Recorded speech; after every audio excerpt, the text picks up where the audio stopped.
दोस्त के बारे में जितनी जानकारी है उससे ज़्यादा जानकारी दुश्मन के बारे में होना ज़रूरी है, स्पेशली जब दुश्मन चाइना जैसा हो। इस वीडियो में हम जो स्ट्रक्चरल वीकनेसेस हम चाइनीज़ मिलिट्री सेटअप में देखते हैं, इंक्लूडिंग चाइना का जो डिफेंस इंडस्ट्रियल कॉम्प्लेक्स है, उस पर बात करने वाले हैं। इसके लिए हमने 3 सोर्सेज को रेफर किया है। सबसे पहले एक स्पेशल रिपोर्ट इस विषय में जो यूएस कांग्रेस ने कमीशन की थी, जिसको हम बात करेंगे, और दूसरा एक इंडियन थिंक टैंक है जिसने इसी विषय पर लिखा है। ठीक, शी जिनपिंग का सपना है कि 2049 तक वो चाइना की डिफेंस फोर्सेस को वर्ल्ड क्लास बनाना चाहते हैं। अभी जो संख्या बल की बात करें, टोटल मिलिट्री पर्सनल्स की बात करें, तो करीब 2.3 मिलियन मिलिट्री पर्सनल्स हैं। इंडिया की अगर आप संख्या पूछते हो इंडियन आर्म फोर्सेस की, तो जो एक्टिव पर्सनल्स हैं उसकी संख्या 1.4 मिलियन बताई जाती है। लेकिन किसी भी दो देशों की जो मिलिट्री माइट होती है वो केवल संख्या से नहीं, इसके अलावा जो स्ट्रेटेजिक फैक्टर्स हैं उससे भी होती है। आप कहेंगे कौन से स्ट्रेटेजिक फैक्टर्स? इसी वजह से तो ये वीडियो जरूरी है। तो चलिए स्टेप बाय स्टेप समझते हैं। सबसे पहले उस रिपोर्ट को ही जरा देख लेते हैं जिस रिपोर्ट की हम बात करें। तो रिपोर्ट का जरा नाम देखिए, असेसिंग सिस्टमैटिक स्ट्रेंथ। तो दुश्मन की स्ट्रेंथ और वीकनेस पता होनी चाहिए। आप कहेंगे सर स्ट्रेंथ पे फोकस क्यों करना? अरे भाई, लड़ना है तो स्ट्रेंथ पे तो फोकस करनी पड़ेगी ना। और अगर उसकी स्ट्रेंथ हमसे ही बन रही हो या हमारे एलाइज से बन रही हो, तो उस स्ट्रेंथ को कुछ हम कट कर सकते हैं कि नहीं कर सकते हैं? कट कर सकते हैं। ऐसी एक स्ट्रेंथ को यूएस ने कट करने के लिए चिप्स एक्ट लाया था, अभी बताएंगे कैसे। तो systematic strength and vulnerabilities of China's defence industrial base. तो डिफेंस भी और जो इंडस्ट्रियल बेस है, बेसिकली आपका मतलब है कि जो इंडस्ट्री है डिफेंस की, क्योंकि हथियार एटसेट्रा वही, उसी के बल पे तो भाई मिलिट्री चलेगी।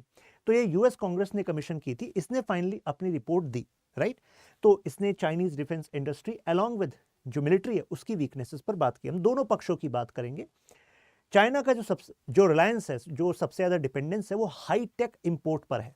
कहने का मतलब ये हुआ कि जो इंपोर्ट हाई टेक्नोलॉजी वाला है, फॉर एग्जाम्पल जिसमें कि आईसी चिप्स लगनी है। जैसे कि इस रिपोर्ट ने एक बात कही है, आप भी मुझे लग रहा है कि इस बात से कंप्लीटली एग्री करेंगे कि जैसे 19th सेंचुरी में जो रोल निभा रहा था कोल, 20th सेंचुरी में जो रोल निभा रहा था पेट्रोल, आज की सदी में वो रोल निभा रही हैं आपके सेमीकंडक्टर्स। और सेमीकंडक्टर्स में फैब्रिकेशन, मैन्युफैक्चरिंग तो चाइना कर रहा है, बट द पॉइंट इज कि जब हम डिजाइन्स की बात करते हैं, उसमें इनोवेशन की बात करते हैं, तो इंटेलेक्चुअल प्रॉपर्टी राइट्स के विषय में that China is dependent on other Nations, B it US, France और अदर नेशंस। तो यानी कि यहां पर तो कंट्रोल किया जा सकता है। तो इसी बात को उन्होंने किया है। दूसरी चीज है वर्कफोर्स शॉर्टेज। आप कहेंगे वर्कफोर्स शॉर्टेज क्यों सर? इतनी जनसंख्या, अरे जनसंख्या बूढ़ी हो रही है ना, तो ऐसे में जो नई भर्तियां होंगी, नए जो एडमिशंस होंगे मिलिट्री में, उसकी संख्या में कुछ कमी आएगी कि नहीं आएगी? और आपको एक आंकड़ा दे देता हूं। अगर जो प्रेजेंट रिपोर्ट की बात करूं, जिसको मैं आगे कोट करने वाला हूं, अभी एज ऑफ नाउ 57 मिलियन आपके चाइनीज पेंशनर्स हैं। तो यानी कि चाइनीज सरकार को करीब 5,70,00,000 लोगों को अलग से पेंशन और अदर सोशल सिक्योरिटी स्कीम्स के तहत जो भत्ते एंड एटसेट्रा जो खर्चा है वो करना पड़ता है। तो ऐसे में टोटल डिफेंस बजट का जो एक बड़ा भाग है ग्रेजुअली बढ़ता जा रहा है रेवेन्यू एक्सपेंडिचर की तरफ। यानी कि वो खर्चा जिससे कि आपकी कोई विशेष मतलब जो एसेट्स होने चाहिए, जो मॉडर्नाइजेशन होना चाहिए चाइनीज आर्मी का, वो हो नहीं पाएगा। ये संकट इन पर मंडरा रहा है। वैसे 2049 का ये टारगेट कह रहे हैं कि वर्ल्ड क्लास बना देंगे इसको। देखते हैं भाई कैसे बनाएंगे, जरा ओल्ड वल्नरेबिलिटीज तो देख लें। Lack of transparency. जैसे इनका जो डिफेंस कॉम्प्लेक्स है, डिफेंस कॉम्प्लेक्स में आती हैं कई सारे डिफेंस सेक्टर की कंपनीज, उस पर जो चाइनीज कम्युनिस्ट पार्टी है उसका ही एक तरीके से एकाधिकार चलता है, मोनोपोली चलती है। और यहां पर है लैक ऑफ ट्रांसपेरेंसी, और जहां होती है लैक ऑफ ट्रांसपेरेंसी वहां पर क्या होता है? करप्शन। कि भाई चाइना तो खुद यूएसए पर निर्भर है और यूएसए की हेजेमनी को टक्कर दे रहा है। तो यूएसए ने कहा ये बड़ा सही बात कही है तुमने, हमें ही रिप्लेस करना चाह रहे हैं, हमारे एलाइज से ही फायदा ले रहे हैं। एजुकेशन की बात हो, रॉ मटेरियल की बात हो, एडवांस कंपोनेंट की बात हो, इंटेलेक्चुअल प्रॉपर्टी राइट्स, इन सब में यूएस या यूएस एलाई। तो आप कहेंगे सर एजुकेशन में कैसे? Sir Chinese university sir education में। अरे भाई, अगर हम एजुकेशन डायस्पोरा की बात करें वेस्टर्न कंट्रीज में और एशिया के सभी देशों के नंबर देखें तो सबसे ऊपर चाइना है। तो चाइना की एक बड़ी जनसंख्या एडवांस कोर्सेज में एनरोल है यूएस में और वेस्टर्न कंट्रीज की यूनिवर्सिटीज में और वहां से नो हाउ लेकर they are coming back to China, many people are coming back to China and getting into these sectors. तो अब यूएस से कह रहा है ठीक है, यानी कि अब एजुकेशन में जो एनरोलमेंट्स होंगे उसमें भी कुछ कड़ी हम चीज़ें कर सकते हैं, राइट। तो ऐसे में इंटेलेक्चुअल प्रॉपर्टी राइट्स तो वल्नरेबिलिटी है ना एक तरीके से, चाइना की डिपेंडेंस है इंटेलेक्चुअल प्रॉपर्टी राइट, यानी कि हाईटेक टेक्नोलॉजी, राइट। तो अब यूएस कह रहा है कि बाकी सब यूरोपियन नेशंस से कि जरा आप भी अपने यहाँ कानून लाइए, कितने देशों ने ले आए हैं, जिससे कि अब जो ऐसी टेक्नोलॉजीज हैं जिसका डुअल यूज हो सकता है, यानी कि कमर्शियल इलेक्ट्रॉनिक्स में भी यूज हो सकता है लेकिन उसका वेपनाइजेशन में भी इस्तेमाल हो सकता है, कुछ बदल कर चीज़ों को। तो ऐसे में वो चीज़ें अब चाइनीज़ कंपनीज को नहीं मिल पा रही हैं, उसमें मुश्किल आ रही है। तो एक तरीके से नकेल कसने वाला ये तरीका मिल गया इस रिपोर्ट से, ये फायदे होते हैं इस एनालिसिस के। नाउ रिपोर्ट ने कहा कि यूएस और इस एलाइज पे कई सारे ऐसे मिनरल्स को लेकर भी डिपेंडेंट है जो डिफेंस मैन्युफैक्चरिंग में इस्तेमाल होते हैं। तो डिफेंस इंडस्ट्री जिन मिनरल्स का इस्तेमाल कर रही है उसमें भी डिपेंडेंट है चाइना, पता लग गया। प्लस चाइना कितने सारी ऐसी कंपोनेंट्स हैं जो रशिया के थ्रू ले रहा था, यूक्रेन से भी कंपोनेंट ले रहा था, फ्रांस से भी ले रहा था, जो स्पेशली जो एयरक्राफ्ट और अपने जो नेवल शिप्स में यूज करता है। तो नेवल इंजन्स में और एयरक्राफ्ट के कंपोनेंट अगर फ्रांस से भी ले रहा है तो फ्रांस और यूएस नेटो के मेंबर हैं, तो यूएस कहेगा कि भाई चाइना हमारे लिए सिक्योरिटी थ्रेट बनता जा रहा है, तो नेटो पार्टनर होने के नाते अब आपको इसमें कुछ करना पड़ेगा। तो कहने का मतलब है then they can actually find a way along with France other countries as well, for example Germany. तो ये आर्म्स इंपोर्ट में एक मेजर डिपेंडेंस चाइना की देखी गई है। आईसी वाला एंगल मैंने आपको बता ही दिया, इंटीग्रेटेड सर्किट सेमीकंडक्टर्स पर डिपेंडेंस है। तो ऐसे में जो एडवांस आईसी सप्लाई चेन है वो चाइना की डिसरप्ट की जा सकती है।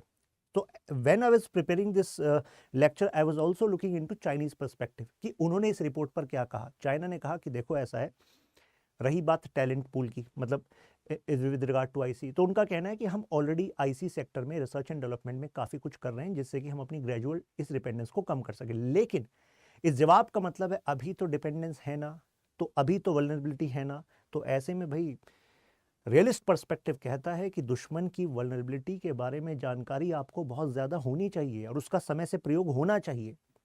एक और देखिए मेजर चैलेंज, वर्कफोर्स। अब जब एक बड़ी जनसंख्या बूढ़ी होती जा रही है तो नई जनसंख्या मिलिट्री में तो आ ही नहीं पाएगी इतनी ज़्यादा दूर, क्योंकि चैलेंजेस तो आप ज़्यादा बढ़ा रहे हैं। दुश्मनी आपकी ईस्ट चाइना सी में जापान से भी है, साउथ चाइना सी में वियतनाम फिलीपींस से भी और इधर इंडिया से भी है। लेकिन आपके यहाँ वर्कफोर्स ना तो आपको मिलिट्री पर्सनल्स में चैलेंज आएगा, वहाँ पर आएगा। दूसरा जो आपको डिफेंस सेक्टर में रिसर्च एंड डेवलपमेंट में लोग चाहिए, क्योंकि आप रिसर्च एंड डेवलपमेंट में पुश कर रहे हैं ना, चाइना पुश कर रहा है, तो उसके लिए भी क्वालिटी टैलेंट में आपको आगे मुश्किल आ सकती है। So that is what this report is saying कि यहाँ पर डिक्लाइन हम देख रहे हैं with regard to talent pool, क्योंकि पॉपुलेशन डिक्लाइन हो रही है एक तरीके से। अब अदर क्या इश्यूज है, ये हैं जो अभी प्रेजेंट हम चैलेंजेस इनके मिलिट्री सेटअप में देख रहे हैं apart from the defence industry. Military setup में एक तो है पीस सिंड्रोम।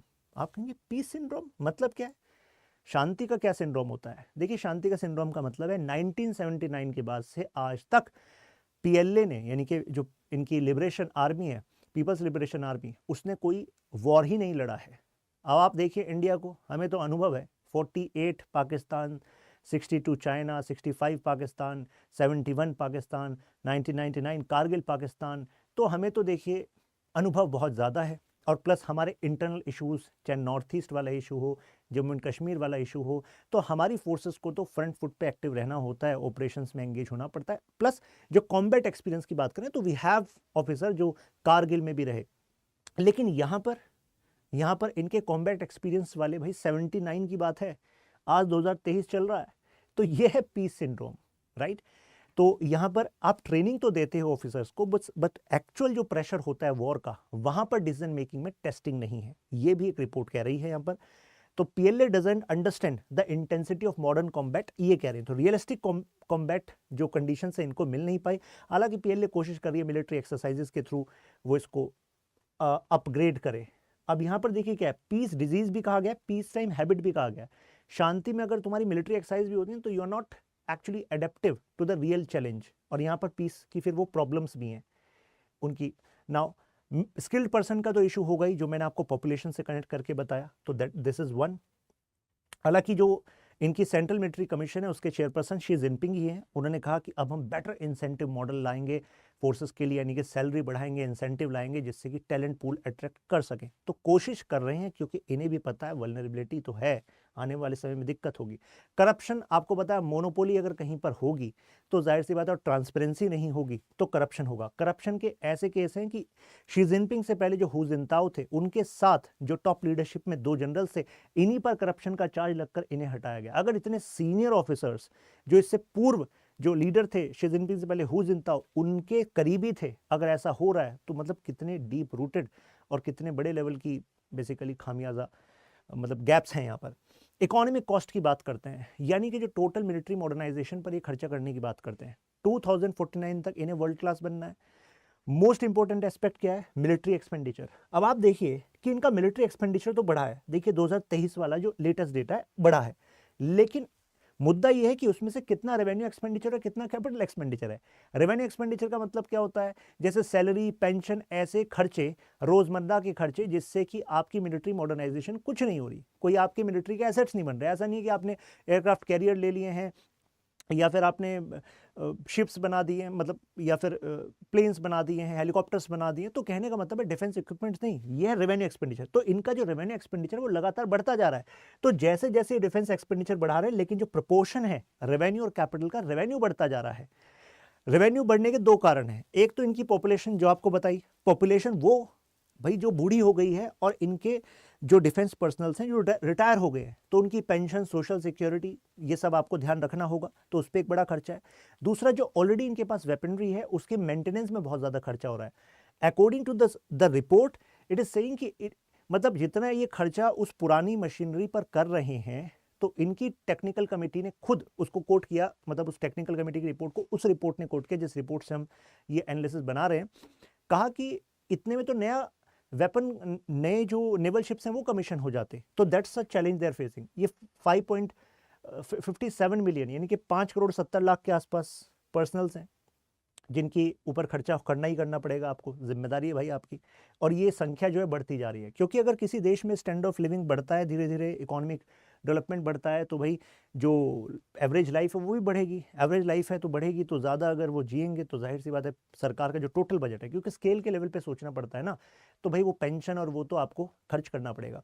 आपको नहीं लगता कि ये हमारे लिए भी लर्निंग लेसन है, और हमने इस विषय में कुछ किया है कि यानी कि हमारे डिफेंस बजट का एक बड़ा भाग भारत के डिफेंस मॉडर्नाइजेशन पर खर्च हो, ना कि maintenance of the you can say defence personnels. तो डिफेंस पर्सनल्स मतलब सैल्यूट है उनको, मतलब basically there is no doubt there, but the point is कि फ्यूचर की स्ट्रेटेजी के लिहाज से हमें सोचना पड़ेगा कि जो अभी गैप खुद चाइना देख रहा है कि रेगुलर जो पेंशन का बोझ है और सोशल सिक्योरिटी का जो बोझ है वो जितना चाइना झेल रहा है, उसकी वजह से वल्नरेबिलिटीज अगर यूएसए भी पहचान रहा है, हम भी पहचान रहे हैं, तो हमारी वल्नरेबिलिटी दूसरा भी तो पढ़ रहा होगा। जैसे हम यहाँ पर एनालिसिस कर रहे हैं, हो सकता है चाइना में भी चाइनीज़ यूट्यूब चैनल पे कोई और इंडिया की वल्नरेबिलिटीज़ पर एनालिसिस कर रहा हो, तो उसको इस टाइम पर बता देना चाहिए कि इंडिया ने इस वाले सोल्यूशन को, रेवेन्यू एक्सपेंडिचर को घटाकर कैपिटल एक्सपेंडिचर को बढ़ाने का तरीका खोजा है,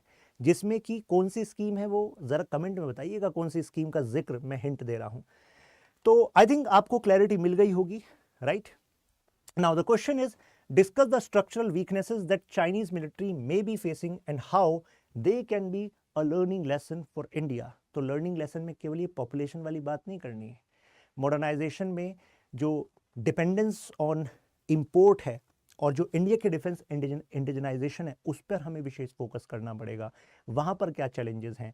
अगर हाईटेक सेक्टर में चाइना डिपेंडेंट है यूएस एंड अदर नेशंस पे, तो हम भी तो डिपेंडेंट है। वो अलग बात है कि भाई हमारा अलाइनमेंट अभी उनके साथ अच्छा है, बट आप सबको पता है इंटरनेशनल पॉलिटिक्स का और रिलेशंस का एक कॉमन सा दस्तूर है, चीज़ें बदलते देर नहीं लगती, है कि नहीं? तो और देश की सुरक्षा की बात हो तो we should be ready for the worst, we should plan ahead, है कि नहीं?